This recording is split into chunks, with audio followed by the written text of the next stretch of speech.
quel est au sommaire de cette édition? Jean-Claude Boulard qui est candidat à sa propre succession. Et oui, le maire du Mans l'a annoncé aujourd'hui. Il briguera bien un 3e mandat à la tête de la municipalité. Jean-Claude Boulard est l'invité de ce journal. 24 heures moto, affluence en hausse pour assister à la victoire de Kawasaki et au sacre mondial du CERT Suzuki. Les 24 heures côté cuisine aussi. Ce week-end, l'Abbaye de l'Épau accueillait la 2e édition. Et puis, rencontre du 3e type avec un extraterrestre de la télévision, Thierry Olive, en visite à Brulon. C'était dimanche dernier. C'est donc le fait politique de cette journée. Jean-Claude Boulard est candidat à sa propre succession. Et oui, l'annonce a été faite à la presse ce matin du 23 septembre, date limite autorisée par le Parti socialiste pour accueillir les candidatures. À 70 ans, le maire du Mans est donc partant pour un 3e mandat. Jean-Claude Boulard, invité donc de ce journal. Bonjour. Bonjour. Alors pourquoi décider de vous représenter pour un 3e mandat ? Écoutez, j'ai pris le temps d'abord d'écouter les Manceaux. Beaucoup sont venus me dire qu'ils appréciaient la gestion de la municipalité, les transformations en préservant l'échelle humaine. Et donc il m'a semblé qu'ils avaient le choix plutôt pour la continuité de l'action. C'était pas l'idée de continuer. Il y a eu ce message continué. Il y a eu aussi des messages de sympathie personnelle qui m'ont beaucoup touché. Donc c'est le premier élément. Il y a eu un deuxième élément. C'est que la jeune génération a son d'élus en responsabilité qui ont des compétences et des talents, aurait pu, après tout, développer leurs ambitions. Ils ont souhaité me soutenir. C'était pas négligeable. Puis, troisième élément. C'était pas le temps de passer la main. Attendez, les jeunes qui auraient pu avoir, effectivement, très légitimement, ils m'ont dit...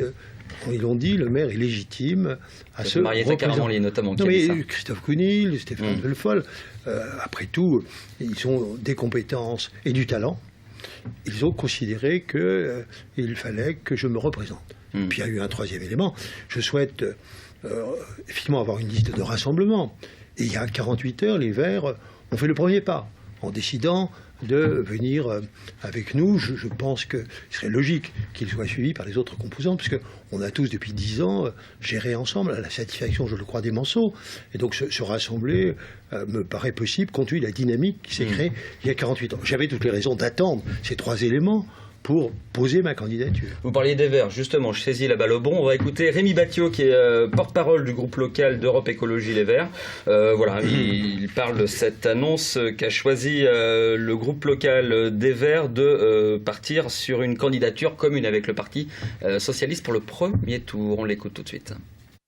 Après avoir justement évalué tous les enjeux hier soir, on s'est mis d'accord et il nous a semblé que vraiment la liste d'union s'avérait être la solution qui nous permettrait le mieux possible de défendre nos objectifs et notre programme Europe Écologie Les Verts.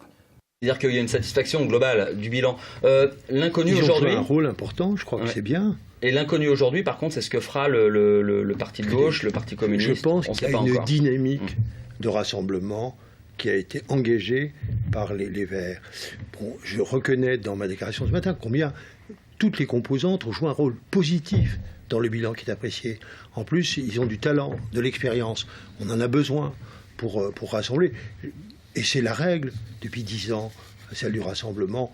Bon, je pense qu'il y a une vraie possibilité, une vraie chance, dans le respect des années. Et surtout, ce que j'ai dit il y a 1 an, moi je ne confonds pas la politique, la majorité gouvernementale et la majorité municipale. Je l'ai dit il y a 1 an. Et donc c'est très important de faire cette distinction et de ne pas... on comprend qu'il y ait des divergences d'appréciation sur la politique nationale. C'est parfaitement normal. Mais la politique municipale est un lieu de rassemblement. Comment vous envisagez votre 3e mandat si vous êtes élu? Si vous êtes élu, hein. Je termine ma phrase. Si vous êtes élu. Vous êtes président de Le Mans Métropole, vous êtes actuellement donc maire du Mans, vous cumulez un certain nombre de fonctions et de mandats. Comment vous envisagez la suite? J'ai découvert qu'il fallait qu'on réfléchisse sur la répartition d'un certain nombre de responsabilités. Je préside beaucoup de sociétés d'économie mixte, d'organismes HLM, CCAS. Je pense que le moment de la redistribution des responsabilités est arrivé. Il y a des élus de toutes les sensibilités qui ont acquis de l'expérience, qui ont du talent, qui savent ce que c'est que gérer. Le moment, je crois, est venu de redistribuer les rôles et les responsabilités. Il faut savoir quel type de c'est la discussion que nous avons avec les composantes, mais l'idée, Je l'avais dit du reste dans un des journaux en disant bon, j'avais un peu pris les fonctions de mon prédécesseur, mais maintenant qu'il y a des élus qui ont de l'expérience, le moment de la redistribution des fonctions est arrivé. La campagne sera basée sur quoi? Le bilan ou alors de nouveaux projets? Alors attendez, le programme, il va s'élaborer avec les composantes. Ça serait pas bien. Enfin, je dépose une candidature et j'ai déjà un programme. Bon, bien sûr, le bilan qui est apprécié, je le crois. En même temps, j'ai dit deux choses. La première, c'est effectivement les équipements, les grands équipements de cette ville sont largement réalisés. Ce sera la proximité, le service à la population, le quotidien la vie quotidienne de nos concitoyens. Voilà, ça sera le principe. Deux derniers sujets avant de conclure cette interview. Les Échos, le journal Les Échos classait Le Mans 3e ville qui a eu la plus forte augmentation des impôts. Est-ce que vous prenez ça en compte pour le troisième mandat en cas d'élection? C'était un pourcentage. J'ai repris le texte des Échos en valeur absolue, en produit.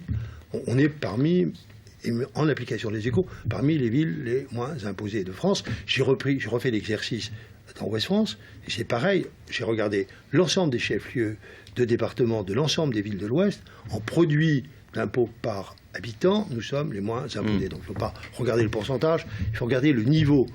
Alors par contre, il faut faire attention, la modération et forcément la ligne. Mais il y a une sorte de contradiction. Si vous écoutez nos concitoyens, ils veulent beaucoup de choses. Et on n'arrive pas à faire le lien entre la demande de beaucoup de choses, de beaucoup de services, la prise en charge de nouveaux enjeux, par exemple la recherche, la formation supérieure. Il n'y a pas de territoire si ce ne sont pas des territoires de recherche. Il y a des enjeux nouveaux qui sont assez coûteux qu'il faudra prendre en charge. Donc il faut être modéré du côté de l'évolution de l'impôt, bien sûr. Un dernier point, malgré l'énergie déployée par les collectivités et notamment vous-même, la Fédération française de football a maintenu Le Mans FC en CFA. Alors peut-être qu'un appel sera envisagé. Est-ce que c'est un coup dur? Est-ce que ça peut perturber, à votre avis, votre campagne? J'ai indiqué qu'une des raisons pour lesquelles, la dernière raison, pour laquelle j'étais candidat, moi j'ai bien compris l'inquiétude de mes concitoyens sur la base de chiffres qui n'ont rien à voir avec la réalité. Ça me paraît normal qu'on assume et qu'on règle également cette question. C'est trop facile de dire écoutez, j'ai fait plein de choses, allez hop, débrouillez-vous, je m'en vais. C'est pas ma vision des choses. Il y a une inquiétude, il faut y répondre et ça me paraît de mon rôle, si bien sûr on m'accorde la confiance, y compris de traiter de ce dossier qu'on peut parfaitement traiter dans des conditions raisonnables et qui n'a rien à voir avec les chiffres qui ont été diffusés à loisir, pour ceux qui veulent caricaturer. Mais un peu moins raisonnable malgré tout avec un club amateur par rapport à un club professionnel. Vous savez, traiter le problème du concessionnaire, c'est pas forcément plus coûteux que de soutenir un club en national. Il fallait mettre de l'argent. C'est pas complètement réglé. Je souhaite surtout, je passe un message, il faut absolument jouer le championnat en fin de semaine, en CFA, quoi qu'il arrive. Parce qu'il n'y aurait rien de plus grave. Il y a les recours, très bien. Mais attendez, on est aujourd'hui en CFA, faisons attention à être présents sur les terrains, parce qu'autrement, on risque de tout perdre dans tous les domaines. Donc j'ai passé ce message. Je comprends qu'un club fasse des recours, mais veillons, parce que les recours ne sont pas suspensifs.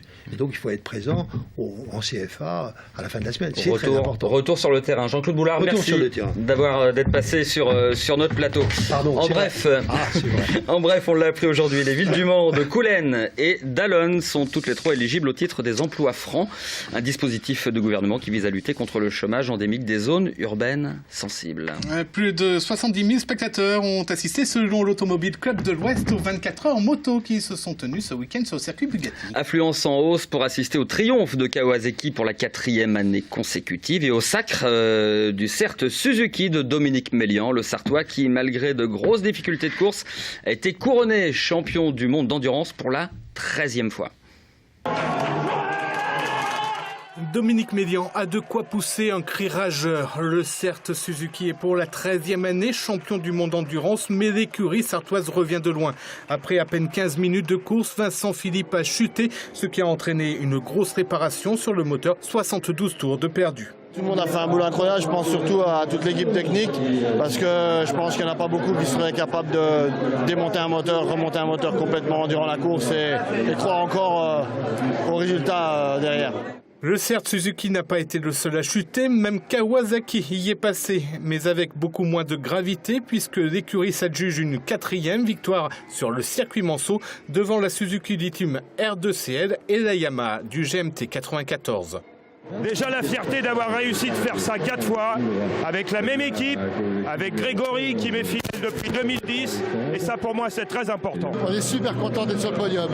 Merci à tous, c'était extraordinaire, je suis content. Merci, enfin c'était super. Le podium ça fait du bien, vraiment beaucoup de bien. 70 200 spectateurs ont assisté à cette 36e édition, c'est 3500 de plus que l'an passé. Et Michael, des 24 heures qui se déclinent décidément dans tous les domaines en Sarthe. Eh oui, l'abbaye de l'Épau accueillait la 2e édition des 24 heures cuisine organisée par France Bleu Maine et le Conseil général. Les grands chefs s'y sont succédés pour cuisiner en public.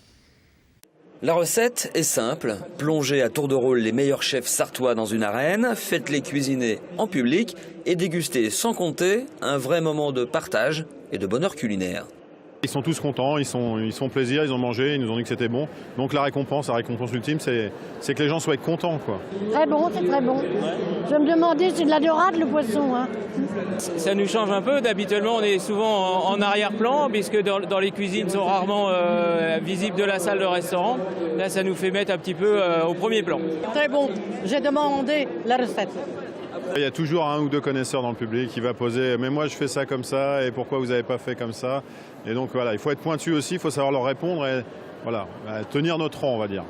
L'abbaye de l'Épau accueillait tout le week-end cette 2e édition des 24 heures cuisine, une ode au terroir et aux produits locaux souvent méconnus des Sartois. Je ne suis pas complètement sûr qu'ils aient une grande connaissance de tous les produits, de la richesse et de la qualité surtout des produits qui sont fabriqués. Bon, ça commence à monter en puissance avec toutes ces manifestations, les marchés aussi, il y a de plus en plus de ces jeunes producteurs qui font les marchés. Des produits, l'abbaye en regorgeait tout ce week-end jusqu'aux plus originaux, l'autruche, ses terrines et ses œufs. Ça les intrigue les œufs, oui. Ah ouais, sachant que ça se mange un œuf d'autruche. Hein. Et un œuf d'1,5 kg, vous faites un repas à 8 personnes. Nombreuses découvertes donc pour les gourmets ce week-end. Plus de 11 000 Sartois ont franchi les portes de l'abbaye. Allez, on va terminer avec un personnage étonnant. Il plaît ou déplaît, mais on laisse personne indifférent. En tout cas, il s'agit de Thierry Olive. Thierry Olive, un agriculteur manchois participant à l'émission de télé-réalité L'amour est dans le pré. Il était en visite à Brulon dimanche et sa seule présence a dopé la fréquentation du comice agricole. Dans ses yeux, la tendresse, la fascination pour ces poussins de loué tout juste éclos. Un peu plus loin, un drôle d'oiseau attire la foule. Photographié, scruté, Thierry Olive, l'agriculteur ex-candidat de L'amour est dans le pré, était la star du jour à Brulon. Et c'est pour ça aujourd'hui que je suis là, pour le voir en chair et en os. Qu'est-ce qui fait qu'il a autant de succès?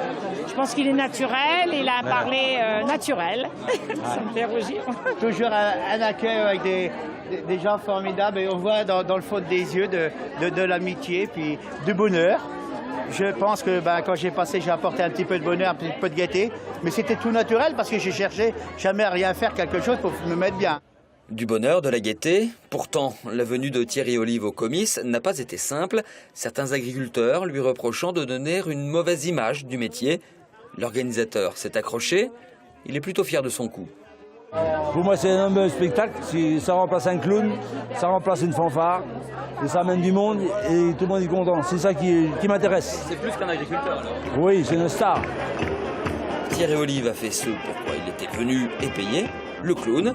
Fin de la parenthèse et retour dans la Manche lundi matin, car il l'assure. Demain matin, c'est moi qui fais la traite. Voilà. Merci Mickaël pour ce tour d'horizon complet en ce lundi 23 septembre. Dans un instant, c'est la météo. Romuald Besson.